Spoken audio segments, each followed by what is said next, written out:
3 का तड़का का वक्त हुआ है। नमस्कार, मैं रविंद्र सिंह आपके साथ। पेपर लीक से जुड़ी बड़ी खबर टोंक से आ रही है, जहां पर डमी कैंडिडेट बिठाकर नौकरी लगवाने के मामले में आरोपी हनुमान मीणा को कोर्ट में पेश किया गया है।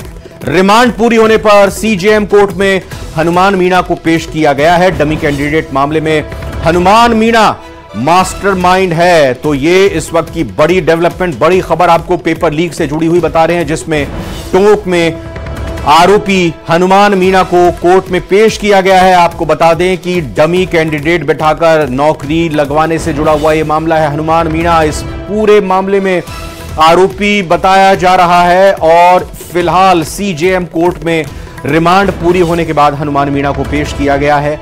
डमी कैंडिडेट बैठाया जाता था, मतलब असली परीक्षार्थी कोई और होता था, अभ्यर्थी कोई और होता था, और उसकी जगह डमी कैंडिडेट मुन्ना भाई की तर्ज पर किसी दूसरे परीक्षार्थी को एग्जाम दिलाया जाता था, जो कि असल अभ्यर्थी के एवज में परीक्षा देने के लिए बैठता था। इसी मामले में सीजेएम कोर्ट में पेश किया गया है रिमांड पूरी होने के बाद आरोपी हनुमान मीणा को।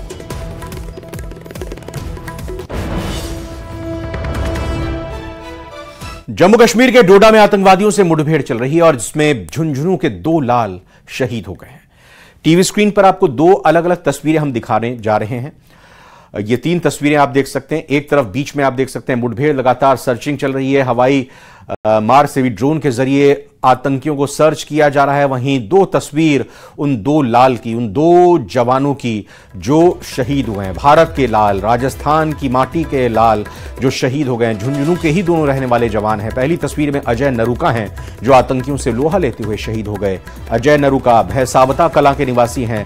अजय नरूका का परिवार पिलानी में रहता है। शहीद अजय ने 6 साल पहले ही आर्मी को ज्वाइन किया था। 2007 से पिलानी में इनका परिवार रह रहा था। वहीं दूसरी तस्वीर में सिंघाना के डुमौली गांव के जवान विजेंद्र हैं, जो शहीद हो गए हैं। आतंकियों से लोहा लेते हुए विजेंद्र राष्ट्रीय राइफल्स में तैनात थे। गांव में गमगीन, दोनों के ही गांव में गमगीन माहौल है। जैसे ही ये जानकारी लगी अपने सपूत के शहीद होने की, दोनों ही गांव में मातम पसर गया है, गमगीन माहौल है। अजय नरूका आप देख सकते हैं, कुछ साल पहले ही सेना में ये भर्ती हुए थे और जो आतंकियों के साथ मुठभेड़ चल रही है उसमें आतंकियों से लोहा लेते हुए वीर गति को प्राप्त हुए। अजय नरूका भैसावता कला निवासी हैं। परिवार में मातम है। रोते बिलखते परिवार वालों को भरोसा नहीं हो पा रहा है। फख्र जरूर इस बात का है कि उनका बेटा देश के काम आया, माटी के काम आया, शहादत उन्होंने हासिल की, लेकिन उनके खोने का गम परिवार वाला इस खबर को बर्दाश्त नहीं कर पा रहा है। रोता बिलखता पूरा परिवार, गांव के जिस भी किसी व्यक्ति को यह जानकारी लग रही है, आसपास के लोगों को जानकारी लग रही है, शहीद के घर पर उनका आने का सिलसिला शुरू हो चुका है, क्योंकि देश के लिए निस्वार्थ भाव से उन्होंने अपने प्राणों का सर्वोच्च बलिदान दिया है। और इसीलिए परिवार को ढांढस बंधाने के लिए, परिवार की इस दुख की घड़ी में शरीक होने के लिए गांव और आसपास के लोग बड़ी संख्या में पहुंच रहे हैं। तो झुंझुनू के 2 लाल जो शहीद हुए हैं, मुठभेड़ फिलहाल लगातार चल रही है, सर्चिंग चल रही है उन आतंकियों की जिनकी तरफ से यह हमला किया गया, और इस हमले में 2 जवान शहीद हुए हैं।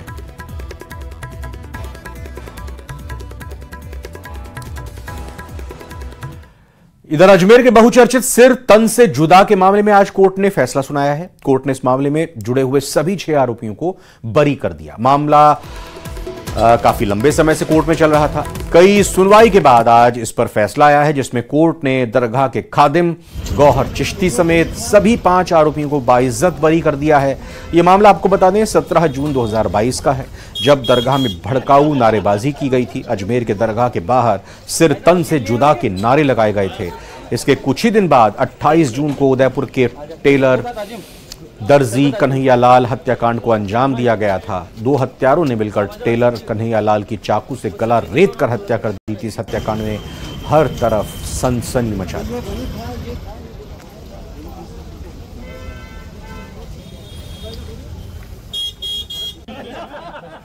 तो सबूतों और गवाहों के एब्सेंस में कहा जा रहा है कि ये पुलिस की तरफ से मामला एस्टेब्लिश नहीं हो पाया, वो पर्याप्त गवाह और सबूत पुलिस की तरफ से अदालत में पेश नहीं हो पाए ताकि अदालत संतुष्ट हो पाती और इन आरोपियों के खिलाफ कुछ मामला बनाती। दोषी इनको माना जाता, लेकिन ये दोष मुक्त करार दिए गए।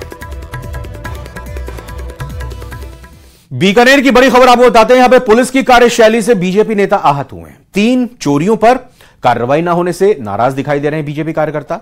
बीजेपी नेता श्याम सिंह हाड़ला पत्नी पार्षद लक्ष्मी कंवर के साथ थाने पहुंचे। बीजेपी नेता ने बीचवाल थाने पर धरना दिया। एक कांस्टेबल पर दुर्व्यवहार का आरोप लगाया है। कांस्टेबल को एसपी ने निलंबित कर दिया है। बीजेपी नेता को समझाइश करके धरने से हटा दिया है। लेकिन पुलिस की कार्यशैली, कार्यप्रणाली को लेकर बीजेपी के ही नेता व्यथित नजर आ रहे हैं, आक्रोशित नजर आ रहे हैं।